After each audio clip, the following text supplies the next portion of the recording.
Hello everyone, I hope you're all doing well. Well, I've been on quite a few cruises over the years, all with P&O may I add, and with another Caribbean cruise coming up this November, I thought it would be a really good time to sit down and have an honest chat about cruising. Today, I want to share with you what I personally love about cruising and also a few things that I don't love quite so much. This is all based on my own experience and opinions, and I know and appreciate everyone will feel differently and have their own opinions. But hopefully you'll find this video really helpful if you're thinking about going on a cruise yourself or if you're just curious about what cruising is really like. What I love about cruising. One of the biggest things I love about cruising is only having to unpack the once. You either check in at the airport or at port if you're sailing from the UK and your cases are delivered straight to your cabin. If you're flying, there is a weight limit, but if you're leaving from the UK, from a UK port and returning to a UK port, there's no luggage limit at all, so you can take as much or as little as you like. Once you've unpacked, that's it until the end of the cruise. The night before you leave, you simply pack, put your luggage outside your cabin by a certain time, and it's taken away for you. It really does make travelling feel so much calmer, much less stressful. It's just amazing when you get there and your bag's already there. The food variety. The food is a huge plus for us. There is so much choice on board. There's buffets, casual dining, fast food options, and more formal restaurants if that's what you would like. Some restaurants do have a supplement, but they're completely optional, but in our opinion, worth trying. And there are plenty of included places to eat. On the larger ships like Arvia and Iona, there's around 30 places, I believe, to eat and drink. On the smaller ships like the Azura and the Ventura, there's around 16 places to eat and drink. The reason I've mentioned those Pacific ships is because they're the only ones that I've ever been on, so obviously I can't comment on the others. And what I love most is not having to think about meals at all. No cooking, no thinking about what to do. It's all done for you. Some days you may want something quick and easy. Other days you may want to make more of an effort, get dressed up and make an evening of it.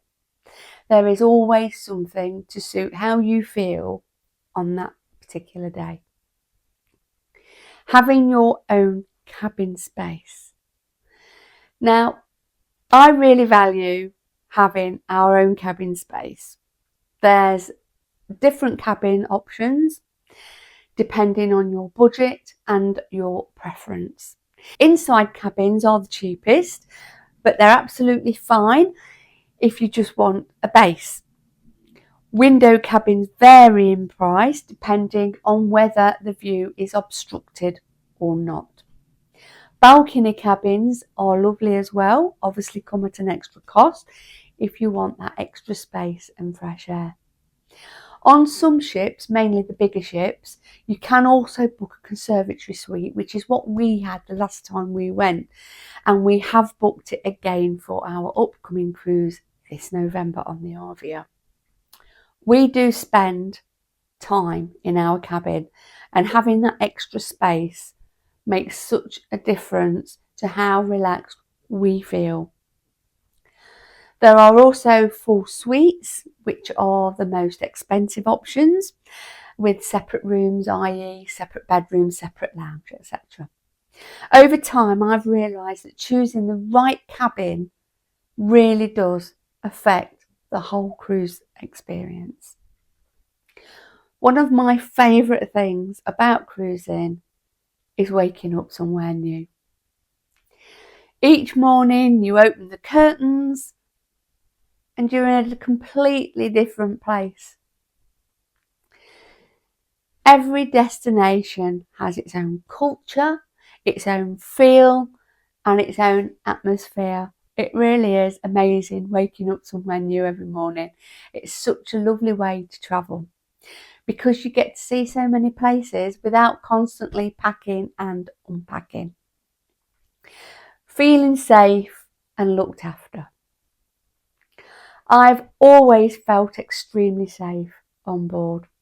I've never experienced any trouble, and there are so many different areas of the ship to suit different personalities. You've got traditional English style bars, cocktail bars, piano bars, bars with entertainment, quiet corners if that's what you prefer. The staff really can't do enough for you, and we've always felt genuinely looked after. I know not everyone has the same experience, I appreciate that, but this has always been our experience. We've also personally felt safe ashore as well, which I'll touch on again later. Entertainment on board. There is so much entertainment on board. You have the theatre with 2, sometimes 3 shows every evening, and they really are amazing, well worth a visit. There are bars with live music and acts, and there's also the Limelight Club, where you can enjoy a meal while watching entertainment. We haven't done that as yet, but it is something we may try on future cruises, maybe even the one that's coming up in November. There's also the casino, bingo, a cinema. There is so much and plenty of other activities going on as well. Honestly, there is always something going on, whether you want to join in or simply sit back and watch. They even do dance classes. There really is so much to do. Slower pace of travel. One of the things I love most is that cruising can be whatever you want it to be. If you want a slower, relaxed experience, there are plenty of quiet places around the ship, both inside and outside. If you want a busier, more livelier cruise, that's there too. There really is something for everyone, whatever your age. And if you're more adventurous, there are climbing activities and more adventurous things to do, although they're not really for me. I'm scared of heights for one, so you won't get me up there. What I don't love about cruising, now this is probably the hardest to talk about as I really don't have that many, but we will talk about crowds. Cruising can feel busy at peak times, but there are ways to manage it. Breakfast is quieter if you go early or later. Just avoid the peak times. And the same applies to dinner as well. You can book dinner times, and personally, we've never had an issue. There is an app that you can download once you're on board, and that's where you can manage bookings from restaurants, theatre seats to excursions. If you don't want to use the app or you're not very good at that sort of thing, you can just go down to the dining room, get a buzzer from the restaurant, go for a pre-dinner drink, and they will let you know when your table is ready. As far as booking excursions, if you've not already done that on your app, there is a desk where you can go on board and go and book and view and book your excursions. You don't need the app, so it's not something that you've got to have. It just does make the experience a lot easier and probably a bit more smooth running. But again, if you're quite happy just going down to the reception or to the booking area, you can do it all without the app. So don't feel that that's something you've got to have. On hot days, pool areas can get busy. And yes, the sunbed towel situation still happens. There are time limits though. The staff do remove the towels after a certain time. I have been known to remove towels on the odd occasion. This is one reason we like a conservatory suite, as the balcony space is very generous. And there's also the retreat, which is an adults only area, but it does cost extra.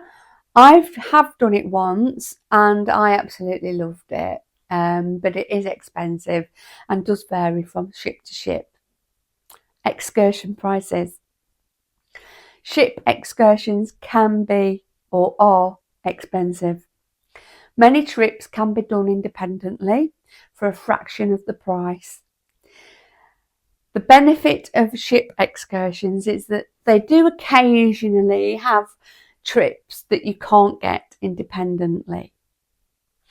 And also the ship will wait for you if something goes wrong. If you're late back from an independent trip, the ship will not wait. That sounds very scary, I know, but in our experience, local operators are very aware of ship times. I think it's more risky if you do something completely on your own and you just lose track of time. Wi-Fi costs. Wi-Fi on board can be and is quite expensive. If you rely on it, the cost can add up very quickly. I personally don't do it. I don't buy it. I film my content and download everything once I'm home. If we need to contact family at all, we do that ashore, where there are usually free hotspots near cafes and bars. Photos on board. On formal evenings, there are photographers dotted around the ship, and it really is lovely to have photos taken. And we have bought them in the past, but they are expensive. On our last cruise, we asked another couple actually if they wouldn't mind taking our photo, and we did the same for them, and it worked just as well. Although after saying that, we did have a professional photo shoot and were told there was no pressure to buy, which there wasn't, to be fair, there was no pressure, but we ended up with around 50 photos. But when it came to choosing, the prices were a little bit of a shock. We ended up paying £250 for 6 photos. Would we do it again? No, we wouldn't do it again. Are we glad we did it? Yes, I am glad. We both are. We're both really pleased we did it that once, because the photos are beautiful, something that we'll have and can keep forever, and the experience was very special as well. Just be aware of the cost. Drinks packages. We can't really comment on this, on the drinks packages, as neither of us drink alcohol. We've also never had a soft drinks package because they do have those available as well. When we've looked into them, we've never really felt we would get value for money. They suit some people, but not everyone. Cruising definitely isn't for everyone, but it's something we keep coming back to, and I would honestly say it's definitely positively addictive, because we just love cruising. With another Caribbean cruise coming up this November, I'll be sharing more cruise and travel content as we get closer to that time. But if there is anything I've mentioned today that you'd like me to go into more detail about, or if there's something I haven't covered that you would like to know more about, please let me know in the comments and I'll happily cover it in another vlog. If you've enjoyed this chat and found it helpful, please give the video a like. It really does help the channel. And if you enjoy cozy vlogs, cruising, or I do have a B&B as well, so I quite often put things on regarding the B&B, or just general homemaking and gentle day-to-day vlogs. I'd love it if you'd consider subscribing. Thank you so much for watching. It really is appreciated, and I'll see you again in the next one. Thanks so much. Bye bye.